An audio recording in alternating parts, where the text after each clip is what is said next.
El tema de herpes virus, ¿sí? Es un tema eh, que se los voy a dejar aquí en video para que lo vean.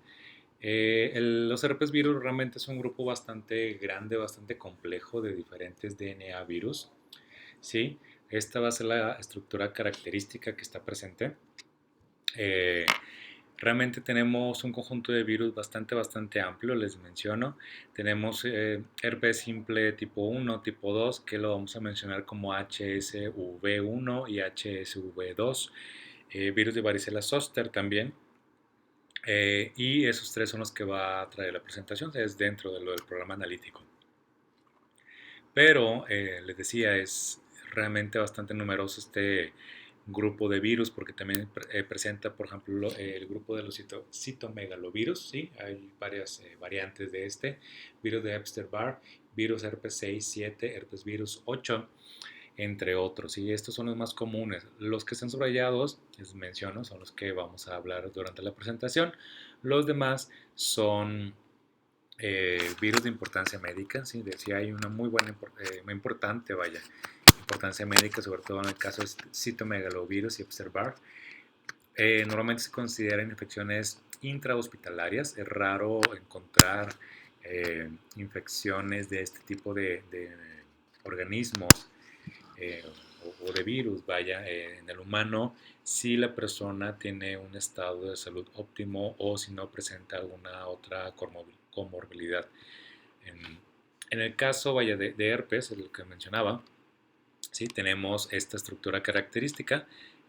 Todos los virus que les mencioné presentan a grandes rasgos esta forma, ¿sí? Es un virus envuelto, recuerden, es un virus con cobertura, es un virus con DNA cadena doble. Entonces, dentro de estas cuestiones, sí es importante recalcarlo que este DNA doble, este DNA bicatenario, lo vamos a llamar, también en la forma de español. Recuerden que bicatenario y también virus doble cadena o virus de DS es lo que significan lo mismo, ¿sí? Son sinónimos. Entonces, en este caso, cualquiera de estos tres, ¿sí? Virus de DNA de doble cadena, aquí es cuando va a ocurrir la replicación. Es muy importante esto, tanto la replicación como hablar del DNA bicatenario en el caso de herpes, porque son los que es la razón de por qué el virus de herpes en cualquiera de sus presentaciones, sobre todo en el 1 y 2, va a estar presente en el cuerpo de manera ya propia desde que se haya infectado, ¿sí? Tenemos una gran cantidad de virus que están presentes en el ambiente y en el caso de estos, en el caso de los herpes virus, es muy común tenerlos en el ambiente. Normalmente estamos en contacto con él de una manera u otra, pero cuando ocurre la infección, vaya, vamos a tener aquí el virión que va a adentrarse, va a soltar la envoltura y vamos a tener a la cápside, ¿sí? Que va a entrar dentro del núcleo. En el núcleo va a separar su DNA, ¿sí? Lo va a desglosar y en este caso va a empezar lo que la transcripción, ¿sí? Vamos a tener una transcripción clásica, por así decirlo, ¿sí? Lo que han visto en genética, pero después de aquí, ¿qué ocurre en el núcleo? Si vamos, lo que es la forma primaria del virión va a pasar hacia el retículo endoplásmico, se va a envolver, va a juntarse varias estructuras del virus y posteriormente va a pasar a aparato de Golgi para rebosarse o envolverse, vaya, sí, en la última cobertura que sería su residuo de membrana y posteriormente el virión sale. Esto es un ciclo de replicación muy clásico en DNA virus, sobre todo en herpes, pero les menciono esto de importancia porque el hecho de que esté presente el DNA bicatenario dentro de la célula ya va a estar esa información genética en la célula, ¿sí? Cuando hay una situación de una inmunosupresión, una situación de estrés, una situación de cambios climáticos, una situación a lo mejor de un periodo prolongado de antibióticos o diferentes medicamentos inmunosupresores, va a ocurrir, si ya se presenta la infección recurrentemente de herpes, ¿sí? Va a ocurrir ese tipo de infección. ¿Por qué? Porque tenemos presente la información genética dentro de las células del epitelio, ¿sí? O sea, de la piel.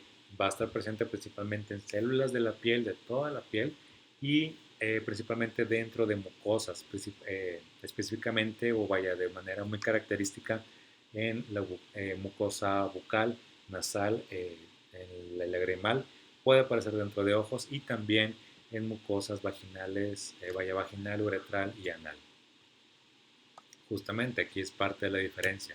Muchos médicos desde el punto de vista sintomatológico identifican de manera igual, por así decirlo, a herpes tipo 1 y tipo 2. La diferencia entre estos dos, así a grandes rasgos, son unas cuestiones de proteínas. Oye, desde el punto de vista inmunológico y biológico, vamos a tener esa diferencia, una, varias proteínas, pero al fin y al cabo esta codificación o este tipo de proteínas, vaya, va a ser muy similar entre sí, tanto que los virus, aquí en la tabla se ve, tienen alrededor del 50% de homología, o sea, de homología, perdón, que significa que son 50% iguales al menos, ¿sí? Puede ser mucho más. Y parte de las diferencias va a ser que el herpes tipo 1, el que está en la primera columna, va a ser mucho más presente en la piel de la cintura hacia arriba, la mucosa bucal, nasal, lagrimal y puede aparecer también dentro de oídos, cerca de esta zona, cerca de zonas de ganglios en cuello, alrededor de hombros, eh, en la parte superior, ¿sí? En el caso de herpes tipo 2, en el tipo HSV2, vamos a hablar que principalmente aparece en mucosas del área genital, ya sea vaginal, uretral, anal, y también en la piel de las extremidades inferiores, de las piernas, ¿sí? Es mucho más característico. No significa que sea el único lugar, ¿sí? O que sea una regla esto, pero en generalidad médica se le considera así.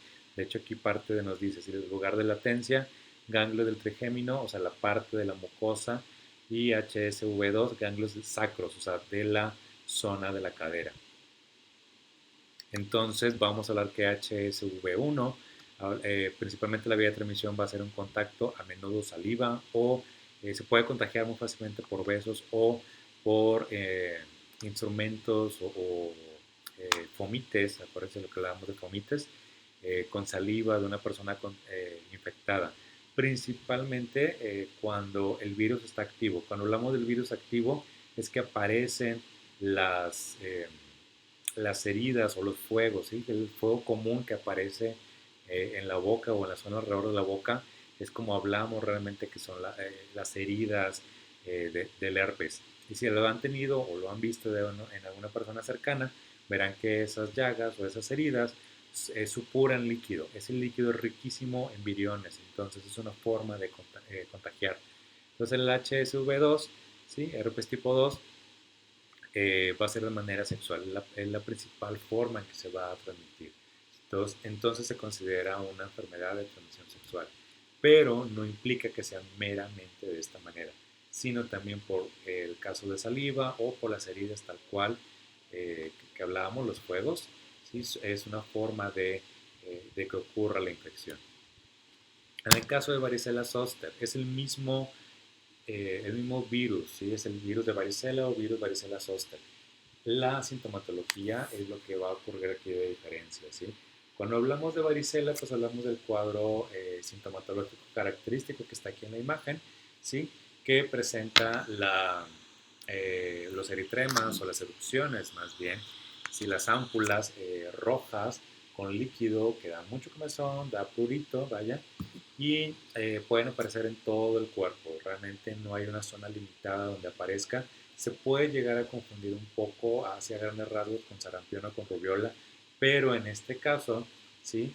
Las ámpulas son con líquido, se pueden reventar, dan comezón, dan molestias. Si ustedes ya tuvieron varicela, sabrán o recordarán ese tipo de cuadros, ¿sí? Puede aparecer también dentro de mucosas. De hecho, el virus se replica en la mucosa bucal y nasal. Entonces ahí es donde está presente. Es un virus sumamente contagioso, sobre todo en la etapa de varicela, o en la forma de varicela más bien.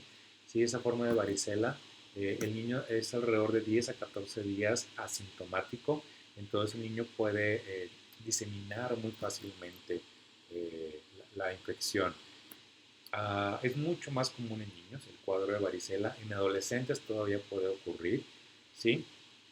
Pero aquí es la diferencia, ¿sí? Normalmente el cuadro de varicela, todos esos síntomas que estamos hablando, aparecen principalmente, vaya, en niños. En adultos, adultos superiores a los 18 o 20 años o ya mayores, sí, el cuadro de varicela no va a aparecer en este caso, sino va a aparecer como un zóster. El zóster, ¿sí? Son lesiones en forma, pareciera como si fuera un latigazo, ¿sí? Un golpe, sobre todo en la zona del torso principalmente, ¿sí? O cerca de la zona de los ganglios, ya hemos hablado de dónde están los ganglios, en cuello, alrededor de hombros, en la zona de la cadera, detrás de de las rodillas, ¿sí? En la zona de las corvas. Entonces, esas zonas puede llegar a aparecer también ese escozor o esa herida rojiza, ¿sí? Como forma de un látigo. Es muy dolorosa, produce dolores neuropáticos, o sea, dolores que contactan directamente las neuronas sensibles y las neuronas de sensibilidad sensoriales. Entonces causa un malestar de 5 a 10 días muy grave, muy molesto. El rosor de la ropa, o el roce, vaya, de la ropa es muy molesto. La persona está incómoda, puede haber fiebre, puede haber dolores agudos donde son imposibilitantes para la persona el moverse. Pueden ser dolores parecidos a una artritis reumatoide, pero en este caso no es la rigidez o el dolor solamente en la articulación, sino aparece en la zona del torso, si es una molestia generalizada. Las dos enfermedades, aquí lo menciona, son causadas por el mismo virus, pero aquí es donde hablamos, para que podamos recordar lo del tropismo vírico. Recuerden que los virus son sumamente específicos, tan específicos que el mismo virus puede causar síntomas diferentes en un niño, ¿sí? O en una persona joven, en un infante, a un adulto, adulto mayor, ¿sí? Entonces, ¿por qué? Porque aquí en el caso va a atacar también a las mucosas, va a atacar a las neuronas sensoriales, ¿sí? Pero la expresión de síntomas es muy, muy, muy diferente, ¿sí? De hecho, aquí lo vemos, ¿sí? En la viremia. Recuerden que normalmente tenemos o una o dos viremias, ¿sí? En el cuadro de varicela zoster ocurren las dos viremias. Entonces, aquí es donde parte de lo que les explicaba, ¿sí? Tenemos la viremia primaria, que es en la zona de las mucosas, sobre todo mucosa bucal y nasal, ¿sí? Aquí las células se infectan, empieza a ir a ganglios linfáticos el virus, empieza a replicarse ahí, pasa a órganos, principalmente hígado y vaso, ocurre la replicación y ya en una enfermedad aguda, ya sea la expresión como varicela o la expresión como zóster, ¿sí? Se disemina hacia la piel, se disemina mucosa, se disemina, puede haber replicación en otros órganos, en sangre, en sistema circulatorio, pero aquí ocurre principalmente cuando es zóster, ¿sí? De hecho, hasta el páncreas se puede llegar a ver comprometido en algunos casos.